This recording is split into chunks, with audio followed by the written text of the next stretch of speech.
네, 오늘 말씀 제목 기다리면 위로하신다. 기다리면 위로하신다라는 제목으로 하나님 말씀 같이 나누겠습니다.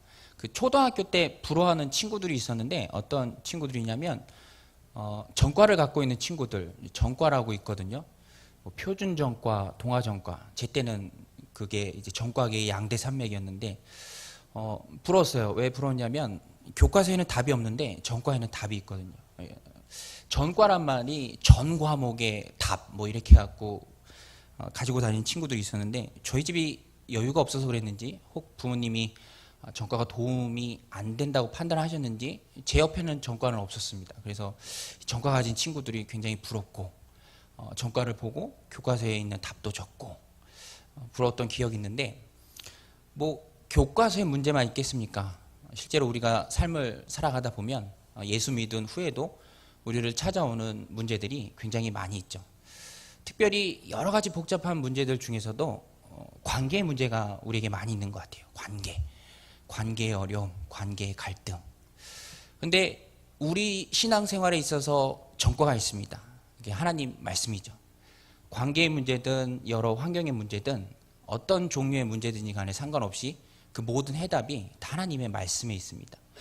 뭐 그런 예화 있잖아요. 어떤 수리공이 이렇게 자전거 차를 타고 가는데 차가 고장나서 고치고 있는데 어떤 노 신사가 옆에 차를 세우더니 뭐가 고장났습니까? 이 수리공은 자기가 수리공인데 그래도 못 고치고 있는데 누가 와서 그러나 그래도 한번 보겠습니다 라고 이렇게 하고 보여주니까 그 노 신사분이 자동차를 다 고쳤다더라. 나중에 명함을 받고 보니까 그분이 이제 자동차왕 포드더라. 뭐 그런 예화가 많이 있는데 우리를 만드신 분이 하나님이죠. 우리를 만드신 분이 하나님이시기 때문에 우리가 겪고 있는 모든 문제 해답, 사실 우리에겐 문제만 있고 정답은 없습니다. 그 정답은 언제든지 하나님이 갖고 계시죠. 특별히 오늘 본문을 보면 이 바울도 고린도 교회와의 갈등이 굉장히 심했습니다. 심각했죠. 그러나 그럼에도 불구하고 바울의 마음 가운데 고린도 교회를 향한 불붙는 사랑에는 조금도 변함이 없었습니다. 자신에 대한 편견 그리고 오해가 많았지만 그 가운데서도 자기가 사도로서 세운 그 고린도 교회를 포기하지 않았어요. 에이, 너네 아니면 내가 뭐 목회할 데 없냐? 너네 아니면 내가 복음 전할 데 없냐? 하면서 그렇게 포기하지 않고 바울은 항상 고린도 교회를 마음에 품고 있습니다. 오늘 말씀 2절인데요. 마음으로 우리를 영접하라. 우리는 아무에게서도 불의를 행하지 않고 아무에게도 해롭게 하지 않고 아무에게서도 속여 빼앗은 일이 없노라. 아무에게도 불의를 행하지 않았다. 아무에게도 해롭게 하지 않았다. 아무에게도 속여 빼앗은 일이 없다. 바울이 이렇게 적극적으로 항변하는 이유는 지금 이런 오해를 받고 있는 거죠. 불의를 행하고 속여 빼앗고 해롭게 했다. 사실 오해만큼 억울한 게 없죠. 저는 드라마를 안 봅니다. 드라마를 안 보는 이유 중에 여러 가지가 있는데 특별히 이 극 중에 어떤 오해가 있잖아요. 그러면은 답답해서 못 보겠어요. 아, 저게 아닌데 하면서 이 답답한 마음에 그냥 채널 돌려버립니다. 옆에서 보는 나도 답답하는데 실제로 그 오해와 누명 속에 있는 사람은 얼마나 답답할까? 바울이 그랬죠. 얼마나 답답하고 그랬을까?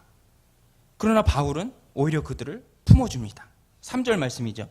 내가 이 말을 하는 것은 너희를 정죄하려고 하는 것이 아니라 내가 이전에 말하였거니와 너희가 우리 마음에 있어 함께 죽고 함께 살게 하고자 함이라. 고린도 교회 때문에 겪는 비난과 어려움, 그것에도 불구하고 바울은 언제든지 그들을 위해서 죽을 각오가 돼 있었습니다. 어떠한 고난도 감수하겠다는 말입니다. 비록 갈등 속에 있지만 양을 위해서는 자신의 목숨도 귀한 것을 여기지 않고 내어주겠다는 목자의 마음이죠. 빗나간 자식을 바라보고 포기하지 않고 돌아오길 바라는 아비의 마음입니다. 우리가 갈등 속에 있을 때 그 해답은 기다리는 것입니다. 포기하지 않고 계속 품어주는 것. 누가복음 15장에 나오는 탕자의 아버지, 오래오래 아들을 기다리죠. 그 기다림 때문에 탕자는 마침내 돌아옵니다. 외국에 나가서 허랑방탕하게 살았죠. 돼지가 먹는 쥐염 열매 먹고 나중에는 그마저도 주는 이가 없어서 굶주렸습니다. 그렇지만 그때 다시 집으로 돌아갈 것을 결심했죠. 누가복음 15장 17절에 보면 이에 스스로 돌이켜 이르되 내 아버지에게는 양식이 풍족한 품꾼이 얼마나 많은가. 나는 여기서 줄여 죽는구나. 탕자가 무엇 때문에 그 마음을 돌이키게 되었는가? 아버지, 기다리는 아버지 때문에 아마 그 마음을 돌이키게 된 것입니다. 아버지는 나를 기다리고 나를 품어준다는 그 믿음이 있었기 때문이죠. 그래서 돌아오는 탕자의 주제는 기다리는 아버지입니다. 아버지의 기다림이 결국 탕자를 돌아오게 한 것이죠. 비슷한 예가 있는데 헬런 켈러 아시죠? 헬렌 켈러는 태어날 때부터 말도 못하고 듣지도 못하고 보지도 못하는 삼중고죠. 삼중고. 굉장히 심한 장애에 시달렸죠. 근데 나중에는 박사학위 2개를 받고요. 또 4개 국어를 유창하게 구사하게 됩니다. 말도 하지 못했었는데. 근데 그 이면에도 그 헬렌 켈러의 그런 인간 승리 이면에도 그 설리반 선생님의 기다림이 있었죠. 얼마나 헬렌 켈러 품고 기다려 주었는가. 그 물이라는 단어 있지 않습니까? 물, 워터. 그 단어를 하나 가르쳐 주는데 6년이 걸렸답니다. 6년 동안 기다린 것이죠. 오늘날 우리 삶 가운데 왜 능력이 없는가? 성도임에도 왜 능력이 없는가? 기다림의 영성이 없기 때문이 아닌가? 탕자의 아버지 같은 또 헬렌 켈러를 가르치는 설리반 선생님 같은 그런 기다림의 영성이 없기 때문이죠. 고린도 교회를 포기하지 않고 바울이 품고 기다려줬을 때 결국에는 돌아왔습니다. 성도로서 우리가 해야 될 가장 중요한 일이 있다면 그것은 기다려주는 것이죠. 판단하고 정죄하는 것이 아니라 품고 기다려주는 것입니다. 좀 부족할지라도 연약한 사람일지라도 제대로 설 때까지 참고 기다려주는 거죠. 그게 아비의 마음이고 부모의 마음이고 그것이 참된 교회의 마음입니다. 우리가 명심해야 할 것, 또 잊지 말아야 할 것, 어떤 사람에 대해서 기대하고 기도하는 마음으로 기다려줄 때 그 영혼은 반드시 돌아온다는 것입니다. 또 한 가지 우리가 갈등 속에 있을 때, 문제가 있을 때 우리가 의지해야 할 분은 하나님 한 분이시죠. 문제 해결자는 오직 하나님이십니다. 하나님이 해결하지 못하는 인간사의 문제는 세상에 없죠. 나의 상황이 아무리 절박하고 급박하다 할지라도 힘들다 할지라도 하나님이 마음만 먹으시면 일순간 해결되는 것입니다. 5절에 보면 우리가 마게도냐에 이르렀을 때도 우리 육체가 편하지 못하였고 사방으로 환난을 당하여 밖으로는 다툼이요 안으로는 두려움이었노라. 바울이 이 하나님의 위로 문제를 해결하시는 그 하나님을 경험하기 전까지는 굉장히 큰 어려움이 있었습니다. 정말로 뭔가 마음이 힘들고 괴로운 상태였죠. 바울이 왜 마게도냐에 이르렀을 때 육체가 힘들었고 사방으로 환난을 당하여 밖으로는 다툼이요 안으로는 두려움에 사로잡힌 상태였는가? 사실 바울이 세계 어느 곳에 가서 복음을 전하든 늘 이 바울을 거머리처럼 따라다니던 사람들이 있었죠. 유대인들. 언제 어디에나 바울을 따라다니면서 그의 사역을 회방했던 사람들입니다. 아마 그들로부터 굉장히 육체적인 핍박을 많이 당했던 것 같아요. 마게도냐에서도. 또 한 가지 마음을 아프게 했던, 이거는 내적인 문제인데 그건 뭐냐면 고린도 교회에 써보낸 편지 때문에 그렇습니다. 바울이 고린도 전서를 쓰고 난 다음에 편지를 한 번 더 썼죠. 전해지지 않지만 고린도 후서에 그게 나옵니다. 그게 준엄한 편지다라는 별명을 가지고 있는데 왜 준엄한 편지인가 하면 고린도 교회의 빗나가는 모습을 보면서 바울이 굉장히 호되게 질책을 하고 꾸짖습니다. 그 편지의 내용이 그래요. 얼마나 준엄하게 꾸짖고 질책을 했던지 바울조차도 그런 편지를 써보낸 것을 잠깐은 후회했을 정도로 그 내용이 굉장히 엄중합니다. 디도를 통해서 붙였습니다. 그런데 만나기로 한 디도를 아직은 못 만났던 거예요. 그 마음 가운데 고린도 교회 형편이 어떻게 되고 가고 있는지 또 그 편지를 보낸 디도의 형편은 어떤지 너무나도 궁금하고 너무나도 애타는 마음 때문에 마게도냐에 바울 일행이 도착했을 때 굉장히 안타까운 마음이 많이 있었습니다. 우리가 상상하면 너무너무 고단하고 힘들어서 걸을 힘도 없고 어깨가 축 처져서 아마 그런 힘든 모습으로 바울 일행이 있었을 것입니다. 그런데 이때에 그 모든 피로와 고통들, 그 고난들을 한 번에 날려버리는 피로회복제가 있었죠. 6절인데요. 그러나 낙심한 자들을 위로하시는 하나님이 디도가 오므로 우리를 위로하셨으니. 하나님께서 이 바울 일행의 고난, 그 고통, 그 어려움들을 그냥 보지 않으시고 그들을 위로하셨습니다. 바울이 이때 받은 그 위로가 얼마나 컸던지, 사실 디도가 갖고 온 소식이 굉장히 기쁜 소식이었습니다. 고린도 교회가 정상이 되었다. 회복되었다. 이제는 이전의 모습으로 돌아왔다. 회개했다. 이 내용이었거든요. 얼마나 기뻤던지 7장 후반부에는 위로 또 기쁨이라는 단어가 계속해서 나옵니다.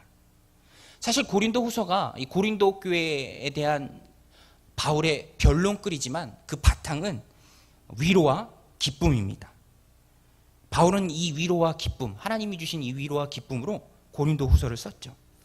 그리고 그가 했던 모든 사역의 원동력은 그 스스로 의지가 강했고 능력이 탁월했고 거기서 능력이 나온 것이 아니라 어려운 시기에 때마다 일마다 위로하시는 하나님이 있었기 때문에 그가 많은 사역을 감당할 수 있었던 것입니다. 성도에게 있어서 하나님의 위로보다 더 힘이 되는 건 없죠. 그러므로 우리가 환경 가운데 또 다른 사람들과의 관계 속에서 여러 가지 어려움들이 많이 있고 그 가운데 기쁨을 잃어버린, 마치 바울이 그랬던 것처럼 어깨가 축 처지고 낙심 가운데 있다면 참 위로자 되시는, 우리 문제의 유일한 해결자 되시는 그 하나님께 나와야 합니다. 갈등의 골이 깊을 때 사람을 의지하는 것은 절대로 현명한 방법은 아닙니다. 왜냐하면 사람은 기본적으로 도울 힘이 없죠. 시편 146편 3절에 보면 귀인들을 의지하지 말며 도울 힘이 없는 인생도 의지하지 말지니 라고 되어 있습니다. 모든 능력에 한이 없으신 우리 하나님께 내 작은 문제를 가지고 엎드리는 것이 지혜로운 인생입니다. 문제는 나에게 있지만 절대로 해답은 나에게 없기 때문에 하나님께 나와 기도하는 인생이 지혜로운 인생이죠. 저 큰딸이랑 둘째 딸도 자주 싸워요. 첫째가 둘째를 많이 실험 대상 삼아서 많이 괴롭히고 그러는데 그때마다 둘째가 언니랑 해결하지 않습니다. 그저 큰 소리로 울 뿐이죠. 그 울음소리를 통해서 엄마가 듣도록 모든 문제를 해결할 수 있는 엄마, 아빠, 그 상황을 바로잡을 수 있는 부모님이 듣도록. 오늘 우리의 삶도 마찬가지입니다. 우리의 삶 가운데 문제가 크고 작고 그것은 두 번째고, 첫째로는 하나님 앞에서 울 수 있는 믿음. 내가 지금 고통이 크기 때문에 그 고통의 문제를 해결해 줄 수 있는 유일한 하나님께 매달리는 모습이 있어야 하는 것이죠.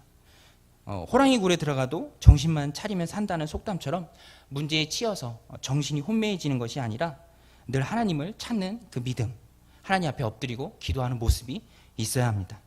말씀의 결론입니다.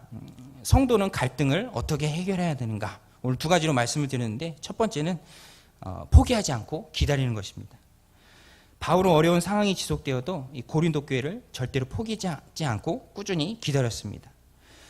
또 사람을 향해서 기다리고 또 기도의 응답을 기다리고 또 하나님의 일이 이루어지기를 기다리는 모습이 우리 가운데 있어야 하는 것입니다. 또 두 번째로는 모든 문제의 해답은 하나님이 가지고 계시기 때문에 인간을 의지하는 것이 아니라 언제고 문제가 생길 때 하나님 앞에 엎드리고 지혜를 구하고 하나님 내 삶의 주인이 되어줘서 그 문제를 잘 해결해 주시기를 주님께 기도하는 인생이 지혜로운 인생이다 말씀드렸습니다.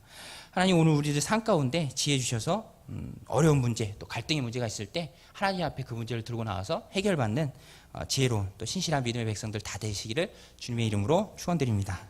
기도하시겠습니다. 하나님 아버지, 오늘도 저희들 주의 저로